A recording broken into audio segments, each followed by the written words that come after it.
중국에서 공개된 이 영상 하나로 중국이 발칵 뒤집혔습니다. 중국에서 유명한 외과 의사가 촬영해온 영상인데요. 도대체 어떤 내용이었는지 알아보겠습니다. 안녕하세요. 저는 베이징 인민병원 외과 수석 의사 장웨이입니다. 국내에서는 황금손이라 불리죠. 메스를 잡으면 살아나지 않는 환자가 없을 정도니까요. 과장이 아니라 실제로 중국 의료계에서는 최고로 인정받는 외과의라고 자부합니다. 오늘은 베이징에서 국제의료 컨퍼런스가 열리는 날이었습니다. 세계 각국의 의사들이 모인 자리에서 저는 주요 연설자로 선정되었어요. 강단에 올라 마이크를 잡는 순간 자신감이 온몸을 감쌌습니다. 제 앞에는 수백 명의 의사들이 앉아 있었죠. 그 중에는 한국에서 온 의사들도 여럿 보였어요. 그들의 얼굴에서 뭔가 배우려는 간절함이 느껴졌습니다. 당연하죠. 중국의 의료기술은 이미 세계적 수준이니까요. 연설을 시작하며 저는 중국 의료기술이 세계 최고 수준에 도달했다고 강조했습니다. 특히 한국과 같은 이웃 국가는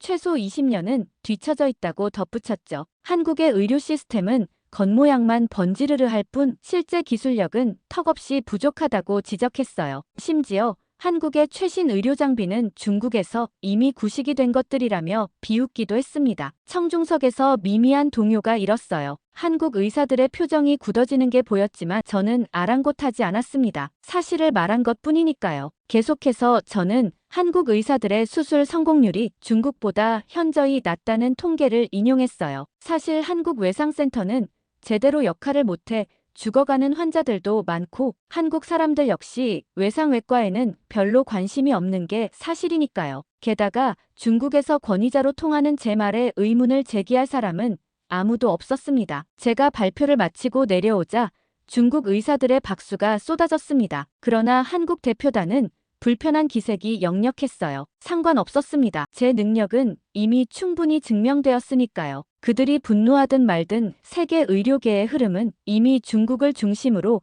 재편되고 있었습니다. 컨퍼런스가 끝난 후 호텔 로비에서 동생 하오를 만났습니다. 하오는 의사는 아니고 의료기기 회사에서 일하죠. 항상 밝은 표정으로 세상을 바라보는 낙천적인 성격이에요. 동생은 제 발표가 대단했다고 칭찬하면서도 한국 의사들이 언짢아 보였다고 말했습니다. 저는 어깨를 으쓱하며 웃으며 사실을 말했을 뿐이라고, 그들이 불편해하는 건 당연하다고 대답했어요. 한국 같은 작은 나라가 중국과 경쟁하려는 것 자체가 우스운 일이라고 덧붙였죠. 그들의 병원은 우리 중국 3급 병원의 절반 수준도 안 된다고 단언했습니다. 그런데 갑자기 하오가 다음 주에 한국으로 의료기기 시장 조사차 출장을 간다고 알려왔어요. 오늘 한국 의사들과 얘기하며 한국 의료기기에 대한 설명을 들었는데 배울 점이 많다고 하더라고요. 순간 제 웃음이 멈췄습니다. 저는 한국이 이미 경제적으로 몰락한 나라라며 동생이 찾을 미래 같은 건 없다고 단정지었죠. 한국의 의료기기라 봤자 모두 구식이고 중국이나 미국에서 수입한 것들 뿐이라고 얕보았습니다. 그런데 하오의 눈빛은 달랐어요. 항상 제 말을 존중하던 동생이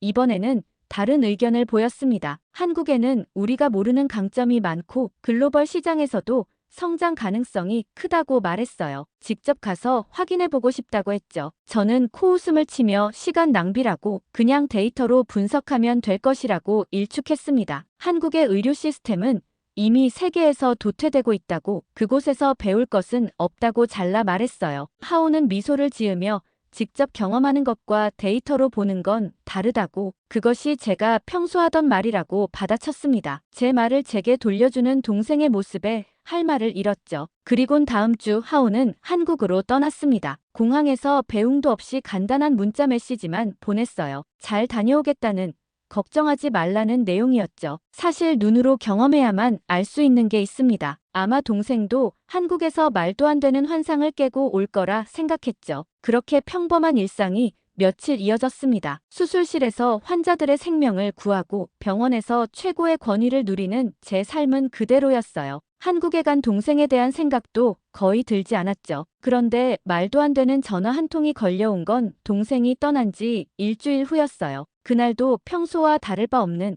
간 절제 수술이 진행 중이었습니다. 그런데 수술 중반에 간호사가 다급하게 다가왔어요. 간호사는 한국에서 온 긴급 전화라며 저에게 알렸습니다. 처음에는 무시했어요. 어떤 전화가 이 중요한 수술보다 우선일 수 있겠습니까? 하지만 간호사의 표정이 심상치 않았습니다. 동생 하오와 관련된 전화라는 말에 심장이 쿵 내려앉았죠. 수술용 장갑을 벗어던지고 전화기를 받았습니다. 귓가에 들려온 목소리는 차분했지만 그 안에 담긴 긴박함이 느껴졌어요. 서울의 한 병원에서 온 전화였습니다. 동생 하오가 교통사고로 중상을 입었다고 했어요. 응급수술이 필요한 상황이라는 말에 제 머릿속이 하얘졌습니다. 전화 너머로 들려오는 의료진의 목소리는 마치 먼 곳에서 들려오는 것처럼 흐릿했어요. 하오가 횡단보도를 건너다 대형 트럭에 치였다고 합니다. 다발성 장기 손상과 내부 출혈이 심각하다는 설명이 이어졌죠. 구급차에 실려 가장 가까운 서울중앙병원으로 이송되었다고 했습니다. 순간 패닉 상태에 빠졌어요. 동생의 생명이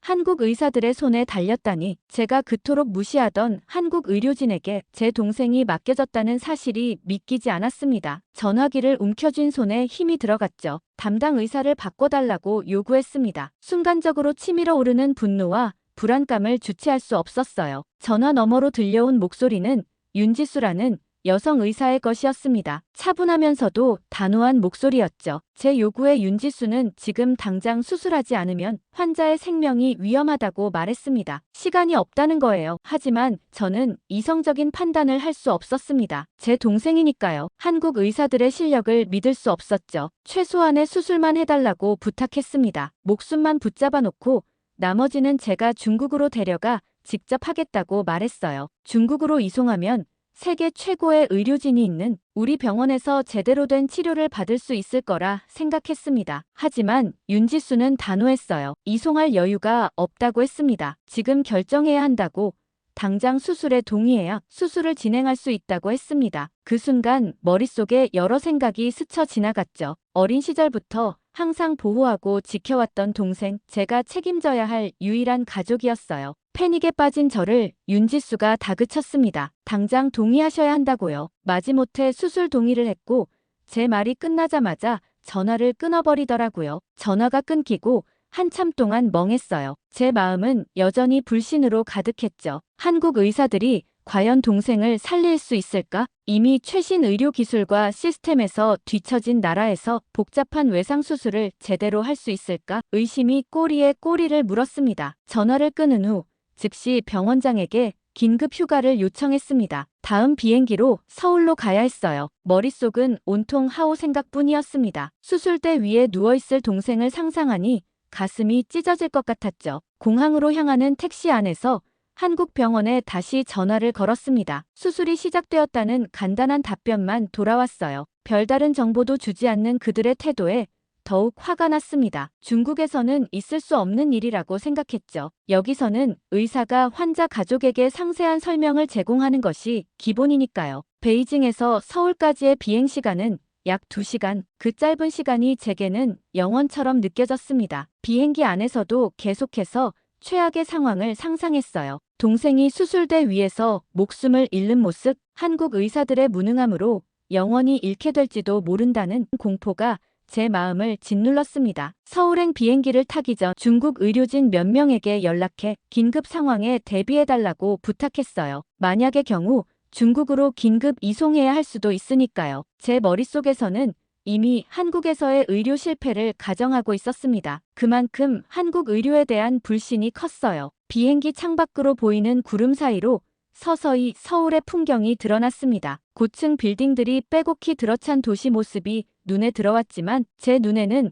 그저 동생이 위험에 처한 낯선 도시일 뿐이었어요. 착륙 준비 안내방송이 나오자마자 안전벨트를 풀고 일어서려다 승무원의 제지를 받았습니다. 그만큼 초조했죠. 비행기가 착륙하자마자 서둘러 택시를 잡아 병원으로 향했습니다. 영어로 병원 이름을 다급하게 말했는데 택시기사는 저의 급한 마음을 아는지 빠른 속도로 병원을 향해 달렸습니다. 창밖으로 스쳐 지나가는 서울의 풍경은 눈에 들어오지 않았어요. 오직 동생이 걱정됐습니다. 택시에서 내리자마자 병원 응급실로 뛰어들어갔습니다. 간신히 영어로 동생의 이름을 말하며 어디 있냐고 물었어요. 안내데스크의 간호사는 수술 중이라며 6층 수술실 앞 대기실로 안내했습니다. 엘리베이터를 기다리는 몇 초조차 견딜 수 없었어요. 계단을 뛰어올라 수술실 앞에 도착했습니다. 대기실에 도착하자 수술 중이라는 빨간 불빛이 제 심장을 더욱 조여왔습니다. 간호사에게 상황을 물었지만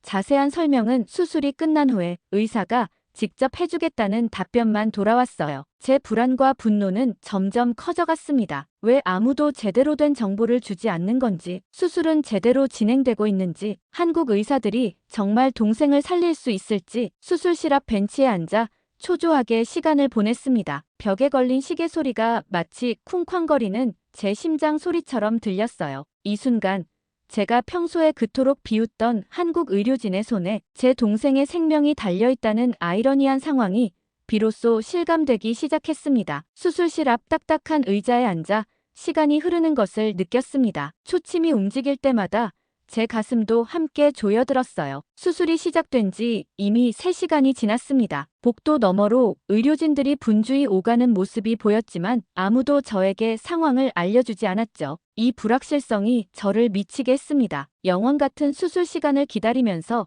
하오와 함께했던 어린 시절, 우리 형제가 걸어온 길이 주마등처럼 스쳐 지나갔습니다. 우리 부모님은 제가 10살, 하오가 8살 때 교통사고로 갑자기 세상을 떠나셨어요. 하루아침에 고아가 된 저희 형제는 아버지의 동생인 삼촌 댁에서 살게 되었습니다. 그곳에서의 생활은 결코 쉽지 않았죠. 삼촌은 술을 좋아하셨고 화가 나면 종종 폭력적이었습니다. 그때마다 저는 항상 하오를 제 몸으로 감싸 보호했어요. 한 번은 하오가 고열로 밤새 앓은 적이 있었습니다. 삼촌은 그저 감기일 뿐이라며 병원에 데려가 주지 않았어요. 12살이었던 저는 동생의 이마에 찬 수건을 얹어주며 밤을 새웠습니다. 그날 밤 저는 의사가 되기로 결심했어요. 아픈 사람들을 치료하고 무엇보다 제 동생을 지켜줄 수 있는 의사가 되겠다고요. 그때부터 공부에 매진했습니다. 장학금을 받아 의대에 진학했고 최고의 외과의가 되었어요. 동생은 늘 저를 따라하고 싶어 했고 제가 의사가 되니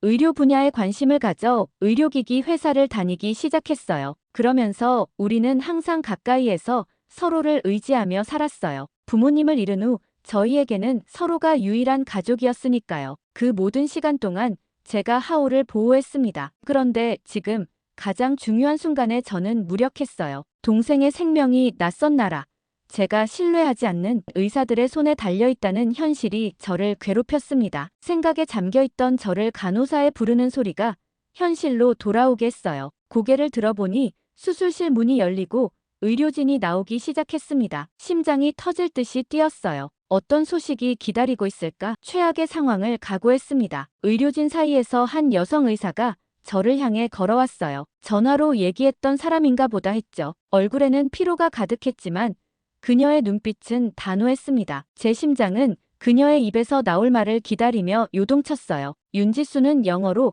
수술이 성공적으로 끝났다고 전했습니다. 하오의 상태는 안정적이지만 아직 중환자실에서 집중 관찰이 필요하다고 했어요. 그 말을 듣는 순간 제 다리에 힘이 빠졌습니다. 벤치에 주저앉아 얼굴을 감쌌어요. 안도감과 불신, 그리고 혼란스러운 감정이 한꺼번에 밀려왔습니다. 윤지수는 차분하게 수술 과정을 설명했습니다. 하오의 간과 비장이 심하게 손상되었고 내부 출혈도 심각했다고 했어요. 특히 주요 혈관 손상이 생명을 위협했지만 다행히 성공적으로 복구했다고 설명했습니다. 그녀의 전문적인 설명에 저는 말문이 막혔어요. 제 전공 분야에 대한 그녀의 지식이 상당히 깊다는 것을 느꼈습니다. 의외였죠. 중환자실로 가는 길에 저는 여전히 혼란스러웠어요. 한국 의사들이 이렇게 복잡한 수술을 성공적으로 해낼 수 있다는 사실이 믿기지 않았습니다. 그리고 그제서야 병원 시스템이 눈에 들어왔고 제 편견과 달리 그들은 전문적이고 능숙했어요. 이런 생각이 드는 것조차 제 자존심이 허락하지 않았지만 현실을 부정할 수는 없었습니다. 하지만 수술 결과가 어떻게 되는지는 두고 봐야 하는 거 아닌가 싶었죠. 중환자실에 들어서자 하오의 모습이 보였어요. 각종 의료기기에 연결된 동생의 창백한 얼굴이 마음을 아프게 했습니다. 그의 가슴은 미세하게 오르내리고 있었고 모니터에는 안정적인 생명 징후가 표시되어 있었어요. 그 순간 다시 어린 시절의 기억이 떠올랐습니다. 12살 때 삼촌의 술주정으로 하오가 다쳤던 날이 생각났어요. 그날도 저는 병원 침대 옆에 앉아 동생의 회복을 기다렸습니다. 그때 약속했던 것이 기억났어요. 언제나 하호를 지키겠다고, 절대 다치게 하지 않겠다고 했던 약속. 하지만 지금 이 상황은 제가 완전히 통제할 수 없었던 일이었습니다. 잠깐 허락된 면회 시간에 중환자실의 의자에 앉아 하호의 손을 잡았어요. 따뜻한 체온이 느껴졌습니다. 이제 제가 할 수 있는 일은 기다리는 것 뿐이었습니다. 제 전문 분야에서 제가 무력하다는 것이 얼마나 아이러니한지 깨달았어요. 밤이 깊어갔습니다. 중환자실에서 계속 있을 수 없어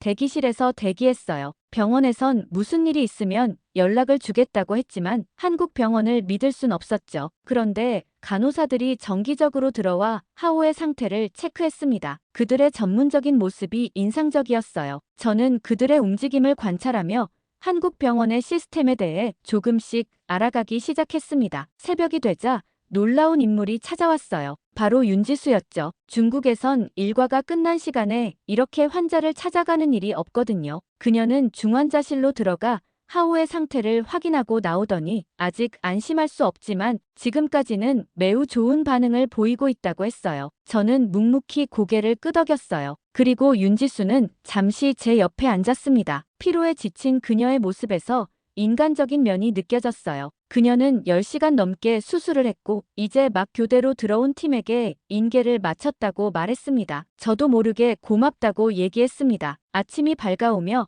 병원이 다시 분주해졌어요. 의사들의 회진이 시작되었고 놀랍게도 그의 상태는 밤새 더 안정되었어요. 병원에서는 매우 만족스러워했습니다. 저는 여전히 모든 상황을 의심스러운 눈으로 바라보았지만 내심 안도감을 느꼈어요. 하오의 상태가 안정되자 저는 비로소 주변을 둘러볼 여유가 생겼습니다. 서울중앙병원의 시설을 자세히 살펴보기 시작했어요. 처음에는 별 기대 없이 둘러보았습니다. 어차피 중국의 대형 병원보다 뒤떨어질 것이라 확신했으니까요. 그런데 제 예상과 달리 병원은 놀라울 정도로 깨끗하고 정돈되어 있었습니다. 중환자실은 최신 장비들로 가득 차 있었어요. 모니터링 시스템, 인공호흡기, 생체 신호 측정 장치들이 완벽하게 작동하고 있었죠. 간호사들은 정확한 시간에 정확한 업무를 수행했습니다. 의사들은 6시간마다 교대로 하오의 상태를 점검하더라고요. 점심 무렵 하오의 담당 의사인 윤지수가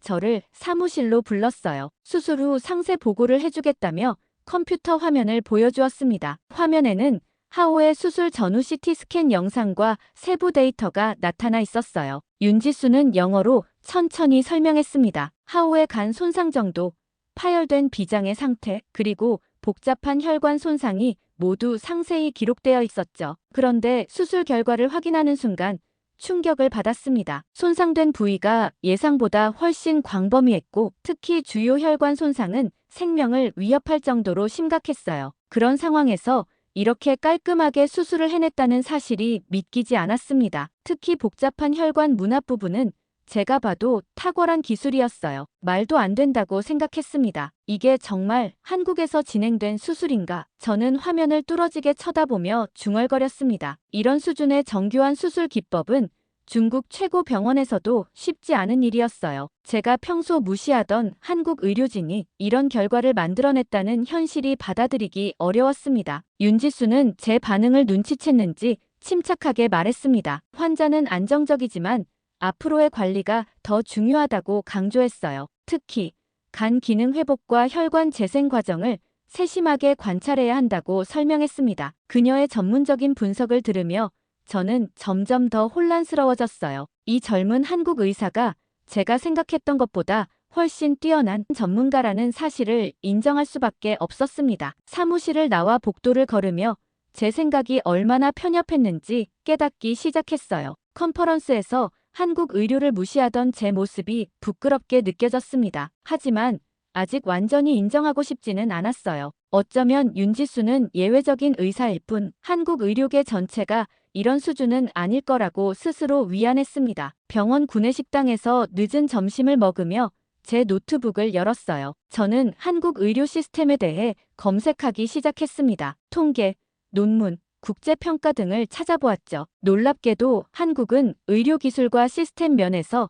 세계 상위권에 속해 있었어요. 특히 외과 수술 성공률과 첨단 의료기기 활용도는 상당히 높았습니다. 제가 무시했던 한국의 수술 실력은 모두 아주 오래된 얘기였죠. 그러던 어느 날 오후 잠시 외출하고 돌아와 복도를 걸어가던 중 멀리 하오의 병실 쪽에서 의료진들이 분주하게 움직이는 모습이 눈에 들어왔습니다. 순간 심장이 철렁 내려앉았어요. 병실로 뛰어가는 동안 최악의 상황을 상상하며 온몸이 얼어붙는 듯 했습니다. 도착하자마자 마주한 광경은 충격적이었어요. 하오의 얼굴은 창백했고 모니터에 표시된 혈압은 급격히 떨어지고 있었습니다. 정상 수치의 절반 수준까지 내려간 숫자를 보며 공포가 엄습했어요. 간호사들이 신속하게 움직이며 응급 조치를 취하고 있었고 이미 코드 블루가 발령된 상태였습니다. 그리고 단 40초 만에 응급팀이 병실에 도착했어요. 그들은 마치 완벽하게 안무된 춤을 추듯 조직적으로 움직였습니다. 윤지수 의사가 팀을 이끌며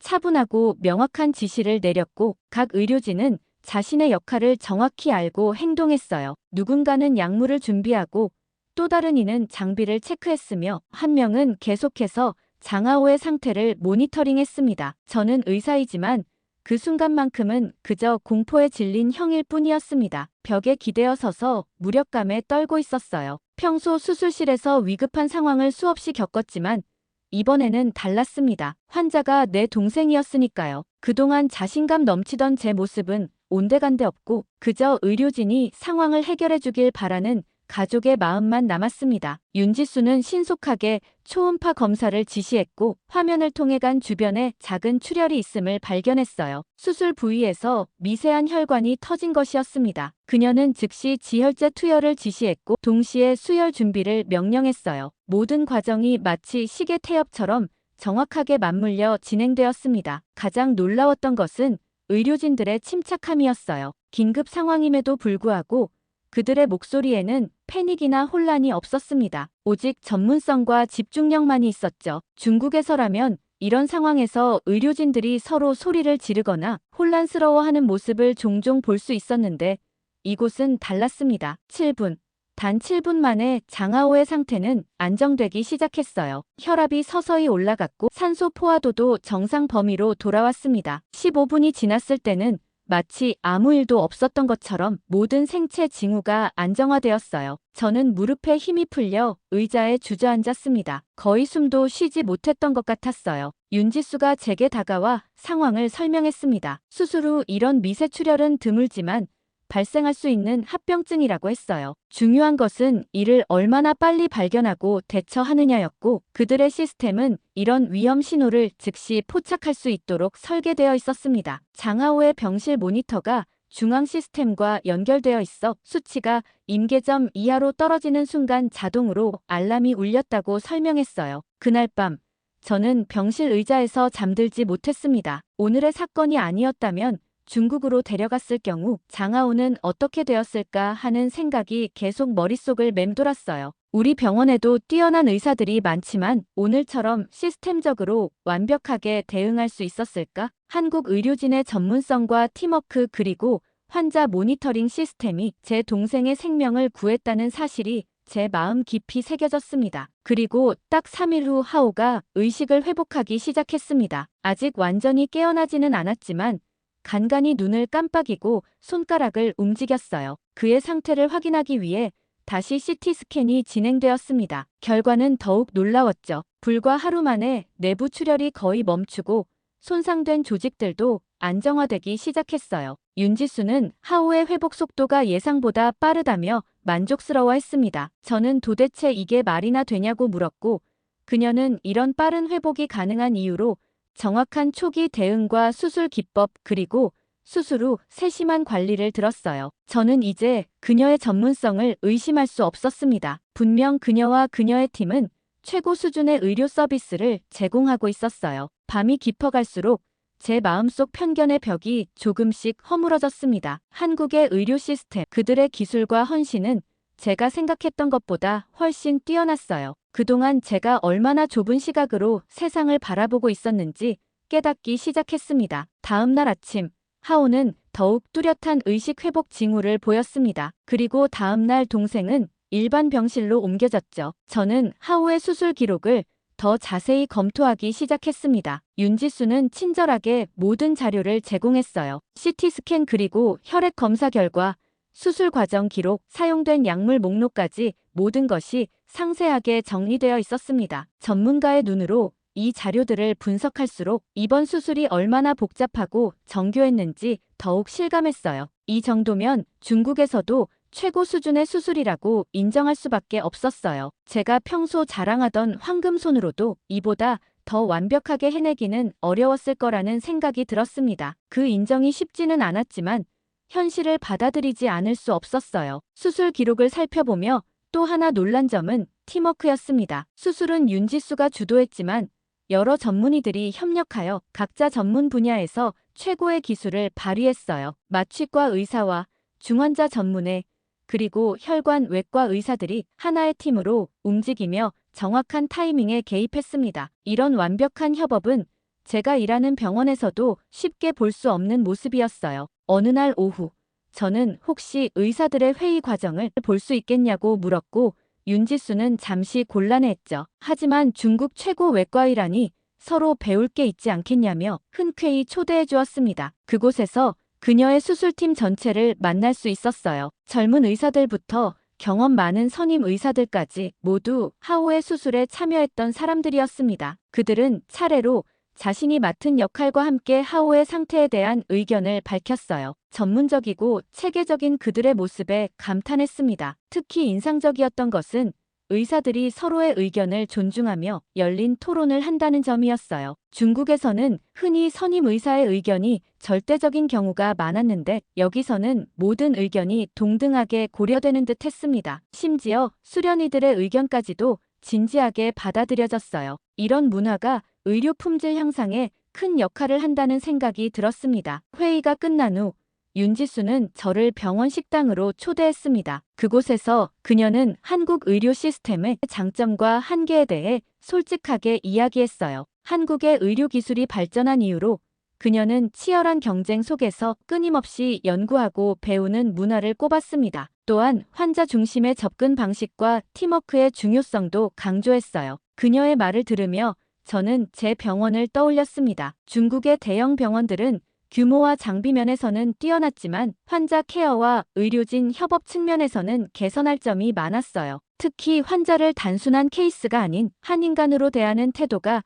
부족했다는 생각이 들었습니다. 하오는 놀라운 회복력을 보였습니다. 수술 일주일 후 그는 이미 침대에서 일어나 짧은 거리를 걸을 수 있게 되었어요. 물리치료사들이 매일 찾아와 재활 운동을 도왔고 영양사가 그의 식단을 세심하게 관리했습니다. 모든 과정이 환자의 완전한 회복을 목표로 통합적으로 이루어지고 있었어요. 덕분에 동생의 퇴원 날짜가 정해졌습니다. 사고 발생 후 정확히 3주 만이었어요. 윤지수는 퇴원 전 마지막 검진을 하며 만족스러운 표정을 지었습니다. 모든 검사 결과가 양호했고 재활도 예상보다 빠르게 진행되고 있었어요. 물론 완전한 회복까지는 시간이 더 필요했지만 이제는 외래 진료로도 관리가 가능한 상태였습니다. 퇴원 준비를 하면서 저는 이 병원에서 보낸 시간을 되돌아보았습니다. 처음에는 불신과 의심으로 가득 찼었지만 지금은 감사와 존경의 마음이 컸어요. 퇴원 당일 동생은 병원 로비에서 따뜻한 환송을 받았습니다. 동생을 치료했던 의료진들이 모두 모여 작별 인사를 건넸어요. 심지어 물리치료사는 동생을 위한 개인 맞춤 운동 프로그램까지 준비해 왔습니다. 그런 세심한 배려에 하오와 저는 깊은 감동을 받았어요. 공항으로 가는 택시 안에서 하오는 조용히 말했습니다. 처음에는 한국에서 치료받는 것이 걱정되었지만 지금은 오히려 감사하다고 했어요. 만약 중국에서 치료받았다면 이런 따뜻한 케어는 받지 못했을 거라고 생각한다고 말했습니다. 그의 말에 저는 깊이 공감했어요. 저 역시 이번 경험을 통해 많은 것을 배우고 깨달았으니까요. 인천공항에 도착하기 전 저는 가방에서 무언가를 발견했습니다. 간호사 이미라가 남긴 작은 손 편지였어요. 환자분이 빠르게 회복하셔서 다행이라는 메시지와 함께 한국에서 좋은 기억을 가져가길 바란다는 따뜻한 말이 적혀 있었습니다. 그 순간 저는 의학이란 단순한 기술이 아닌 사람과 사람 사이의 깊은 연결임을 다시 한번 느꼈어요. 그리고 일주일 후 저는 병원으로 복귀했습니다. 그리고 저는 제 팀 내에서 새로운 시도를 시작했습니다. 한국에서 배워온 것이었죠. 정기적인 케이스 컨퍼런스를 도입하여 모든 의료진이 의견을 공유할 수 있는 자리를 마련했어요. 또한 환자와의 상담 시간을 늘리고 치료 과정에 환자와 가족을 더 적극적으로 참여시켰습니다. 이러한 변화는 작았지만 점차 긍정적인 효과를 가져오기 시작했어요. 하지만 일부 의사들은 제 새로운 접근 방식에 회의적이었습니다. 그들은 중국 의료의 전통적인 방식이 최선이라고 믿었고 외국의 시스템을 모방할 필요가 없다고 주장했어요. 하지만 저는 포기하지 않았습니다. 천천히 그러나 확실하게 변화를 이끌어가기 시작했어요. 제 팀의 치료 결과가 개선되고 환자 만족도가 높아지면서 다른 의사들도 조금씩 관심을 보이기 시작했습니다. 변화는 느리지만 확실하게 일어나고 있었어요. 그러던 어느 날 병원장이 저를 사무실로 불렀습니다. 평소 제 실적과 업무 방식의 변화를 지켜봐 왔다며 중국 의료협회 연례 컨퍼런스에서 강연을 해달라고 요청했어요. 새로운 의료 접근법과 국제적 시각에 대한 발표를 원했습니다. 이것은 제 경험을 더 넓은 의료계와 공유할 수 있는 절호의 기회였어요. 강연을 준비하면서 저는 한국에서의 모든 경험을 정리했습니다. 사진과 데이터, 사례 연구를 수집했고 하오의 치료 과정을 상세히 문서화했어요. 물론 하오에게도 동의를 구했습니다. 그는 자신의 경험이 중국 의료 발전에 도움이 된다면 기꺼이 공유하겠다고 했어요. 컨퍼런스 당일 베이징 국제 컨벤션 센터는 중국 전역에서 모인 의사들로 가득 찼습니다. 제가 강연할 강당에는 500명 이상의 청중이 기다리고 있었어요. 6개월 전 이곳에서 한국 의료를 무시했던 제 모습이 떠올라 묘한 감정이 들었습니다. 오늘은 완전히 다른 메시지를 전달하게 될 테니까요. 단상에 올라 청중을 바라보며 심호흡을 했습니다. 그리고 저는 솔직하게 이야기를 시작했어요. 한국 의료에 대한 제 편견과 오만함을 고백했습니다. 동생의 사고와 그로 인해 한국 병원을 직접 경험하게 된 과정, 그리고 제 인식이 어떻게 변화했는지 차근차근 설명했어요. 발표 중간에 하오의 수술 전후 영상과 의료 기록을 보여주었습니다. 청중들 사이에서 놀라움의 탄성이 흘러나왔어요. 수술의 복잡성과 뛰어난 기술력, 그리고 환자 케어 시스템의 체계성이 모두에게 강한 인상을 주었습니다. 특히 팀 기반 접근법과 환자 중심 케어 모델은 많은 관심을 끌었어요. 한국 의료 시스템의 장점을 설명한 후 저는 본론으로 들어갔습니다. 중국 의료도 변해야 한다는 메시지였어요. 첨단 장비와 시설에 대한 투자도 중요하지만 의료의 본질은 환자를 인간으로 대하는 태도와 의료진 간의 협력에 있다고 강조했습니다. 국가 간 경쟁보다는 상호학습과 협력이 더 중요하다는 점도 덧붙였어요. 강연이 끝나자 반응은 양극단으로 나뉘었습니다. 젊은 의사들과 일부 선진적인 사고를 가진 선배 의사들은 열렬한 지지를 보냈어요. 그들은 제 용기와 솔직함을 높이 평가했고 변화의 필요성에 공감했습니다. 반면 보수적인 병원장들과 고위 의료 관계자들은 불편한 기색을 감추지 못했어요. 질의응답 시간에 한 노년의 병원장이 날카로운 질문을 던졌습니다. 중국 의료는 중국식으로 가야 하며 한국처럼 할 필요가 없다고 주장했어요. 서구나 다른 아시아 국가의 모델을 따라갈 필요 없이 우리만의 길을 가야 한다고 했습니다. 그의 발언에 많은 고위 인사들이 동조하는 분위기였어요. 저는 침착하게 대답했습니다. 진정한 의료의 가치는 국경이나 문화를 초월한다고 말했어요. 환자의 생명과 존엄성을 최우선으로 하는 것, 그것이 의학의 본질이라고 강조했습니다. 한국 의료는 단순한 기술이 아니라 사람을 살리는 시스템이었다고 설명했어요. 그리고 중국도 이제 환자가 중심이 되는 의료를 고민해야 할 때라고 덧붙였습니다. 제 답변에 청중석은 잠시 침묵했다가 이내 열렬한 박수가 터져 나왔습니다. 특히 젊은 의사들과 간호사들, 의대생들의 반응이 뜨거웠어요. 그들의 눈빛에서 변화에 대한 갈망과 희망을 볼 수 있었습니다. 이것이 바로 제가 전하고 싶었던 메시지의 핵심이었어요. 강연이 끝난 후 많은 사람들이 저에게 다가와 대화를 나누었습니다. 그들 중 상당수는 비슷한 생각을 가지고 있었지만 목소리를 내지 못했다고 고백했어요. 특히 한 젊은 의사는 환자 중심 케어를 위한 네트워크를 만들고 싶다며 제 조언을 구했습니다. 이런 반응들이 변화의 씨앗이 이미 뿌려지고 있다는 희망을 주었어요. 한국이 자랑스러우신 분은 좋아요와 댓글 꼭 달아주세요. 감사합니다.